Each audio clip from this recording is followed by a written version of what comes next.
Charlie, je suis hyper heureuse de vous retrouver pour une nouvelle vidéo. Pour une fois que j'ai la maquette du livre dans les mains. Est-ce qu'on peut m'applaudir s'il vous plaît?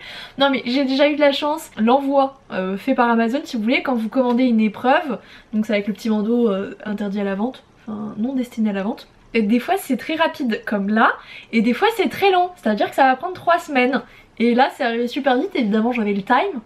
Toujours comme ça, hein, quand t'es pressé, le truc met 40 ans à arriver. Mais du coup je suis très fière de vous présenter le dernier bébé. Voilà, c'est le dernier bébé de 2022. Ça me fait tout bizarre, tu vois, de me dire genre, on l'a fait là, ça y est, c'est la dernière sortie de 2022. Je vais pas vous mentir, je suis éclatée au sol. Enfin, je dis ça et je reviens de mes vacances, mais ça a été quand même une année très chargée, très épuisante, parce que j'avais pas de joker comme l'année dernière. Ça a été très intense et je vous avoue que j'ai terminé la correction de ce bébé, je me suis un peu écroulée au sol.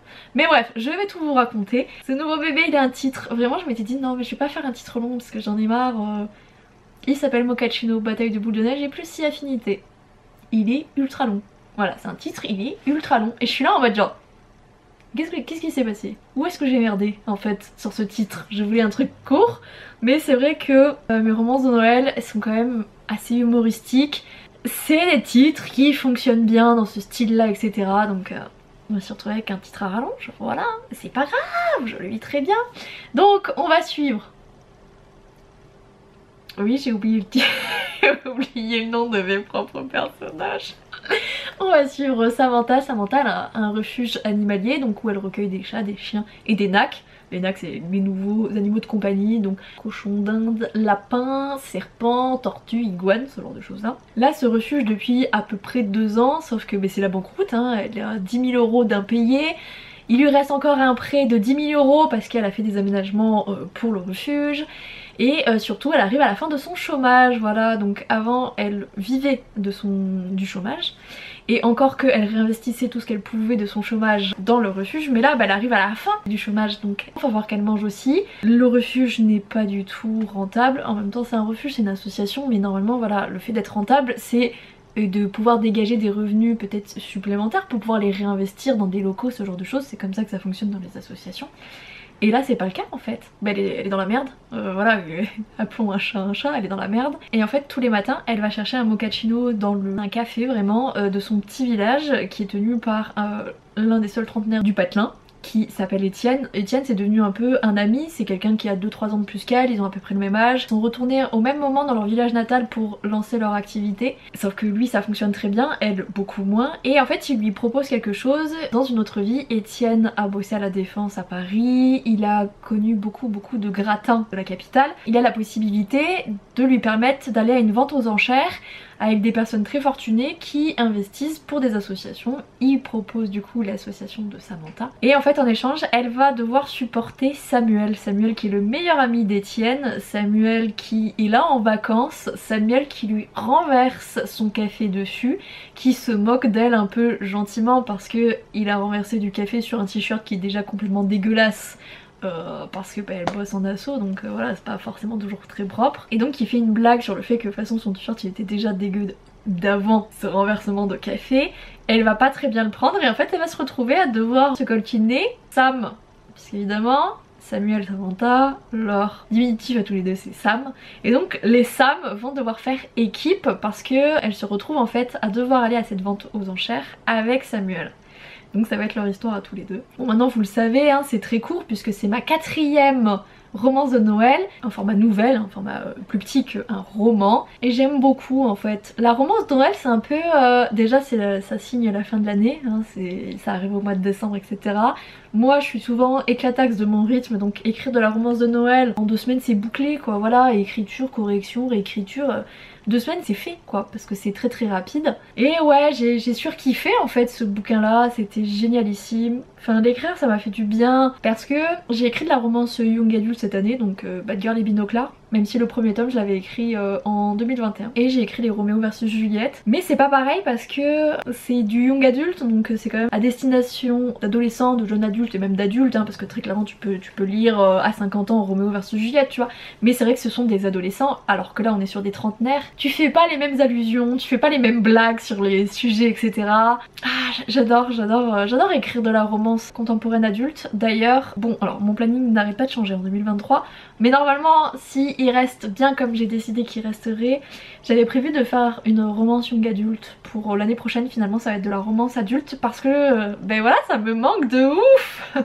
J'aime trop. En plus ben là c'était un peu facile, enfin j'ai adoré cette écriture, elle était facile, les personnages étaient trop cool et Sam ont une super alchimie en fait, genre Samantha elle part un peu dans ses délires, tu vois, et Samuel la suit et du coup c'est génial, c'est trop cool parce que t'as des jeux, des répliques entre eux, et c'est vrai que ben mine de rien tu peux mettre de l'humour dans de la fantasy, mais perso moi j'y arrive pas, je trouve, ou alors elle est vraiment à toute petite dose. J'arrive pas à m'éclater avec l'humour comme j'y arrive sur de la romance contemporaine, et de la romance de Noël c'est tellement facile, c'est tellement simple pour moi d'en écrire que du coup je kiffe juste ma vie, je profite à fond, un max, et je m'éclate, et c'est vraiment c'est un peu la récréation pour moi les romances de Noël. En plus ben voilà, ça me fait toujours un petit truc au cœur parce que j'ai lancé l'auto-édition avec Embûche de Noël, donc ça sonne un peu, tu sais, genre hey, ça fait une année de plus qu'on est là, on s'accroche hein. Et du coup ça me fait toujours un petit truc au cœur de me dire genre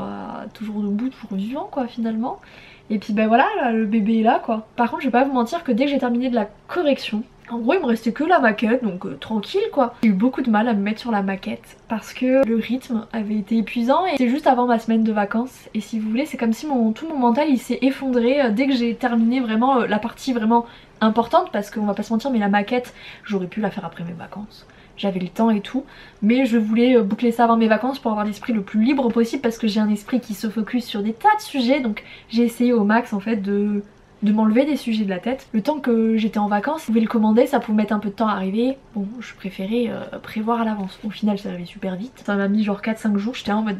Je crois que j'ai jamais reçu les trucs Amazon aussi rapidement quand c'est des trucs d'épreuve ou quand c'est des trucs pour moi, parce que je suis cliente sans être cliente. On n'est pas vraiment prioritaire, on va pas se mentir. J'ai terminé vraiment le plus gros du boulot. J'ai eu beaucoup de difficultés à bosser, mais pas seulement juste sur la maquette ou quoi, juste sur tout le reste, la communication et tout, parce que j'avais eu une année épuisante, et là c'était Pris finalement qui me disait genre on est vraiment fatigué là, et en fait on a besoin de repos, et donc j'ai un peu levé le pied avant mes vacances parce que pas le but de clamser.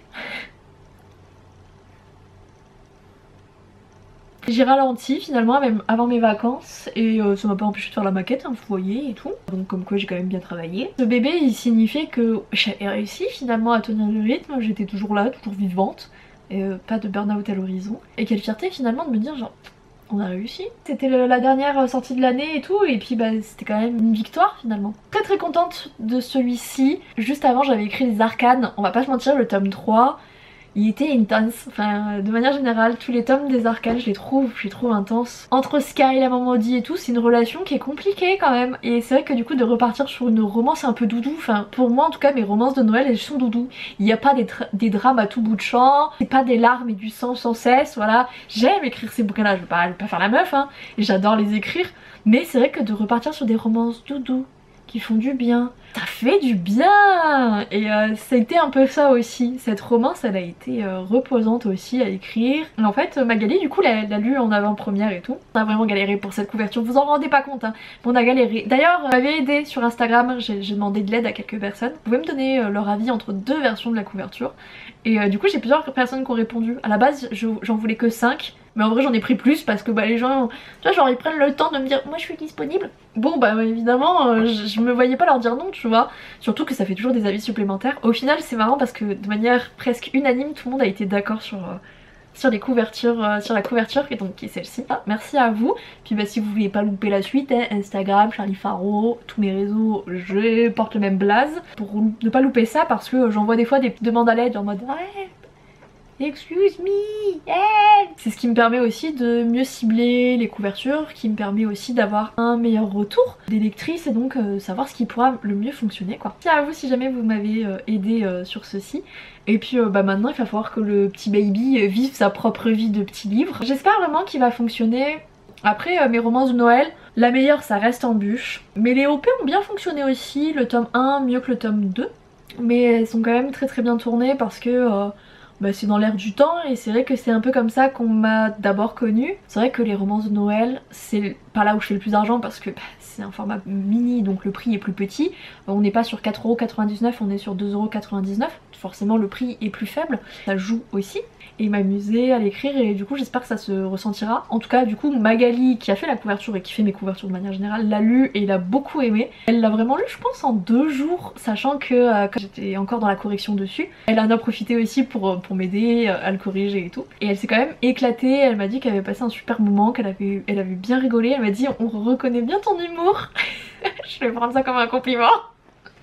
Non après c'est une copine donc j'imagine bien que c'est un compliment. Elle a abandonné Hadès et Perséphone et elle m'a dit ah dis donc de passer de Hadès et Perséphone à ça franchement ça fait du bien parce que le bouquin est beaucoup plus court et pourtant j'ai eu l'impression que les personnages étaient bien plus creusés dans un format bien plus court qui était le tien que sur Hadès et Perséphone. Ouais elle a pas du tout aimé Hadès et Perséphone.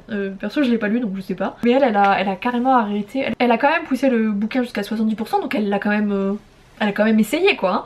Mais ça l'a pas fait et là elle m'a dit c'est fou quoi, le bouquin il est 2 à 3 fois plus court et les personnages sont 2 à 3 fois plus creusés. Donc ouais moi je le prends comme un compliment, hein. Elle l'a beaucoup aimé, j'espère que ce sera votre cas aussi. Du coup je vous mets tous les liens dans la description comme d'habitude si vous voulez l'acquérir. Et puis on espère une belle vie pour ce petit baby. Moi je vais vous laisser là, je vous fais à tous et à toutes de gros bisous. Je vous aime tous très fort, ciao ciao.